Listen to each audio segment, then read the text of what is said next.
In October of 1969, out of a dead sleep, I was asleep, I woke up and said, I recorded with Miles Davis. It took me that long to actually get the idea that I had recorded with Miles Davis, and that from this point on, people were going to be able to refer to that recording. So like it was a historical thing. And I was a part of it. And it took me, and then I would realize, I said, wow, man, this is deep.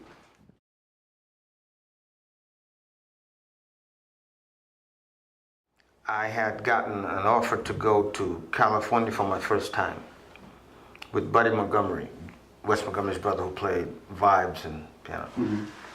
And so I told my parents that I was going to leave and do that. And they said, okay. I said, I'm going to leave school because I've never been to California, and this is what I'm going to do, And they said, well, okay, if you leave school, you're on your own. So I left, and I went, I flew to Milwaukee, and then we drove from Milwaukee to Vancouver in a Camaro, 4 of us. And we got there, and there was a newspaper strike, and so nobody came to the club because you couldn't advertise. So we had no money. So we had to take our bags and throw them out the window in the alley and escape without paying the bill. So I got down to San Francisco, and Buddy had a friend who had a house that we could stay at. So I'm walking down Geary, and there's a record shop, and it says, New Miles Davis. It's about 6 o'clock, it's closing. So I go to the window, and I knock on the window, and I say, please, can you show me the album cover? I just want to see, I explained to the guy through the window, I'm on this record, and I really like to see the album cover, because so he goes and he holds up the album cover. And you know that album cover. I'm like, it's unbelievable. I'm looking at it. I was an art major in school, and I'm going like, wow, this is... And so I say, please, can you turn it around, because I got to see my name on this album cover. And now, I've never seen my name on an album cover before. And if you go to the album, it says, Miles Davis, trumpet, Wayne Shorter, saxophone, Lenny White, drums. I was done, man. Yeah. I was walking on air for the next 2 weeks.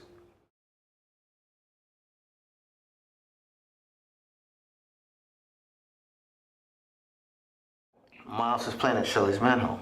And I'm standing outside, there's a crowd of people, I have no money to get in. And Jack DeJohnette sees me, he says, hey man, what's going on? Why are you at that? I said, I'm stranded. He says, Miles, know you're here? I said, no. He said, come on inside. So I come inside, and I go back to see Miles. And he said, what are you doing out here? I said, oh, well, I came out to do something, and I'm stranded. He said, really? So he took a $20 bill, and he gave me a $20 bill. And 3 musicians, my friends who were also stranded, we ate for a week on $20. Mm-hmm. We got, through the Musicians Union, we got back to New York. When I got back to New York, I got $20, and I went and knocked on Miles's door, and he came to the door, and I said, hey man, here's $20. He said, what's this for? I said, this is the $20 that you gave me in LA. He said, oh, okay, and it was cool.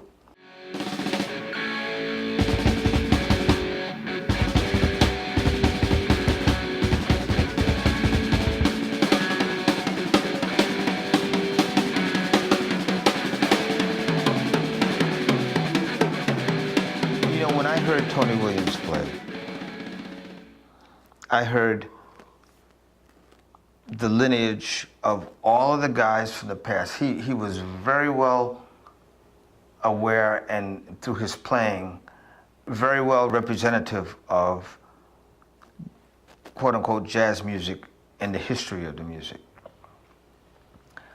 But also, I heard the future of the music and the future of the way drums would be played from that point on in one guy.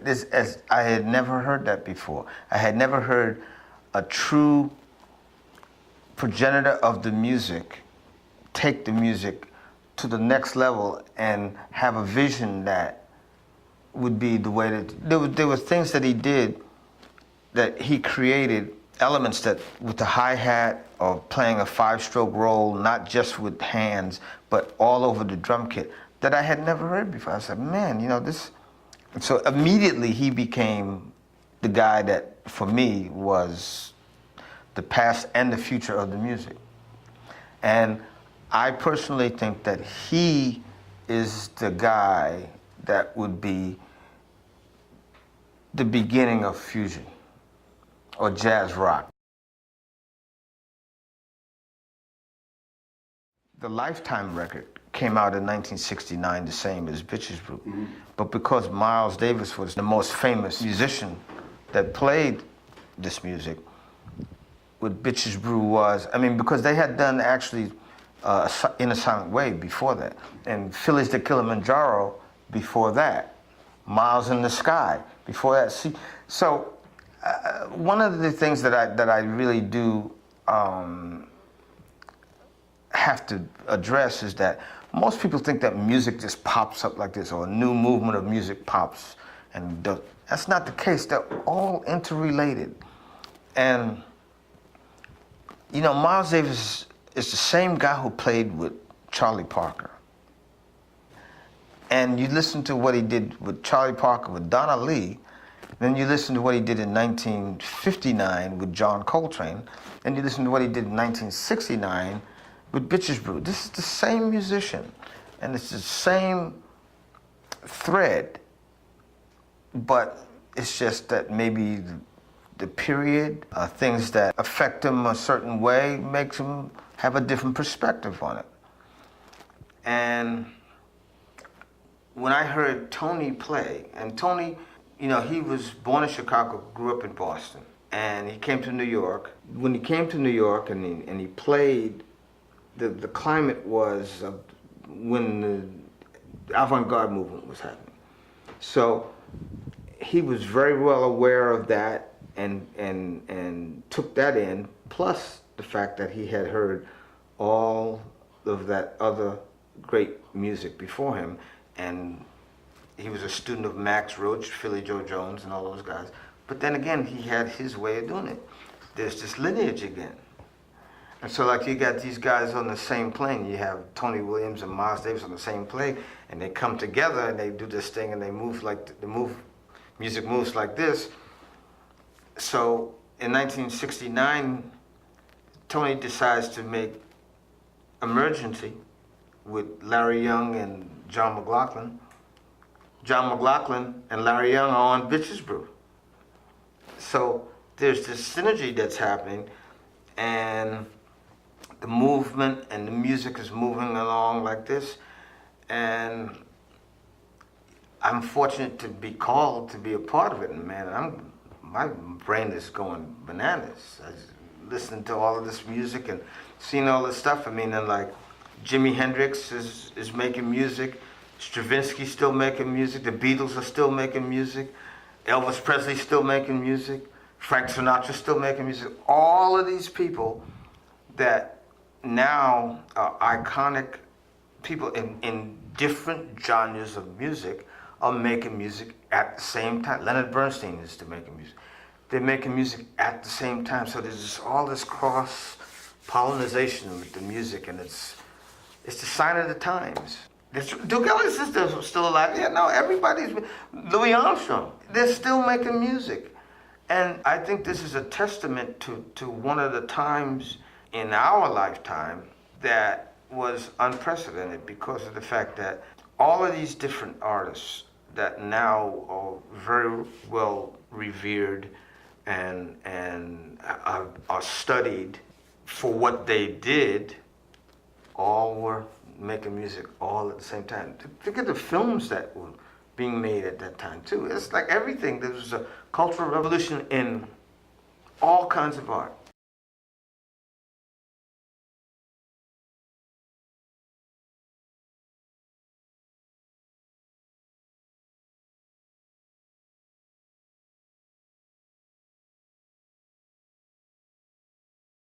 The guys that I grew up listening to that made a major influence on my perspective of music Art Blakey, Max Roach, Elvin Jones, Philly Joe Jones, Roy Haynes, Tony Williams. Then Jabo Starks, Clyde Stubblefield, Bernard Purdy, John Bonham. And then there's a bunch of Latin timbale players. Orestes Villato, Chupito, Nicky Morero. Those are my major influences. I mean, like Louis Hayes and Kenny Clark. There's been a lot of other great jazz drummers. And Cozy Powell.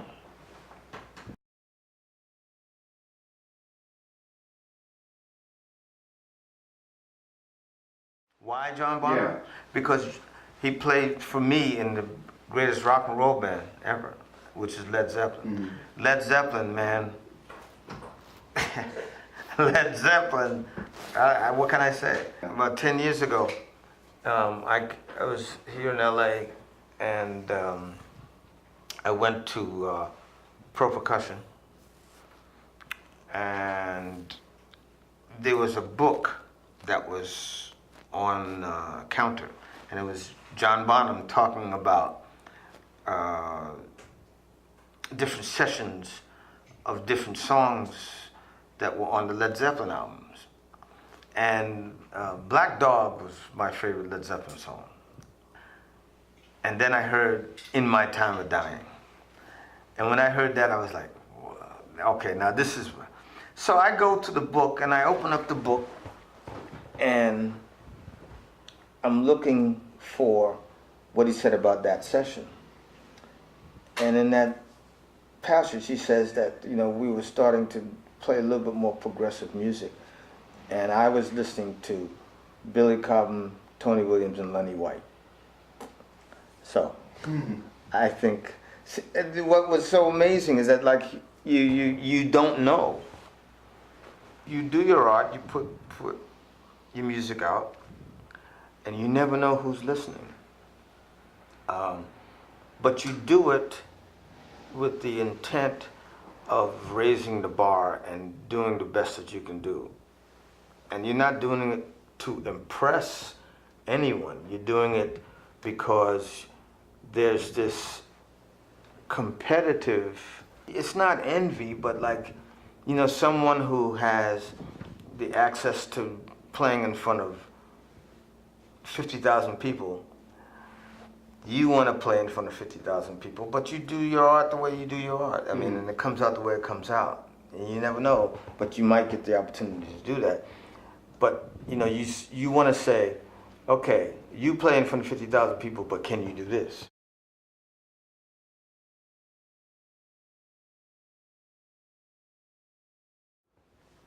I had gone to Miles's house and played him a cassette tape of a wedding reception that I played with Clint Houston on bass, George Cables on piano, and Steve Grossman on saxophone. And we were playing James Brown's Lickin' Stick.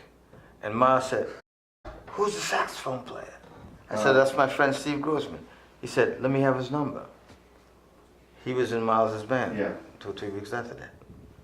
So we had to play all kinds of music. So when we heard Blood, Sweat, and Tears, when I heard Blood, Sweat, and Tears, I liked it because it was, you know, it was someone in the pop world that was trying to do what we did in the jazz world. I'm not saying that I was a jazz musician, like, you know, master, but the fact is I had come up playing that music and respecting that music to the point where, like, you know, it was like a badge that I was wearing. It was high esteem. And then when I heard guys playing riffs like Chicago and with horns, and it was interesting, you know. And for me, I liked it.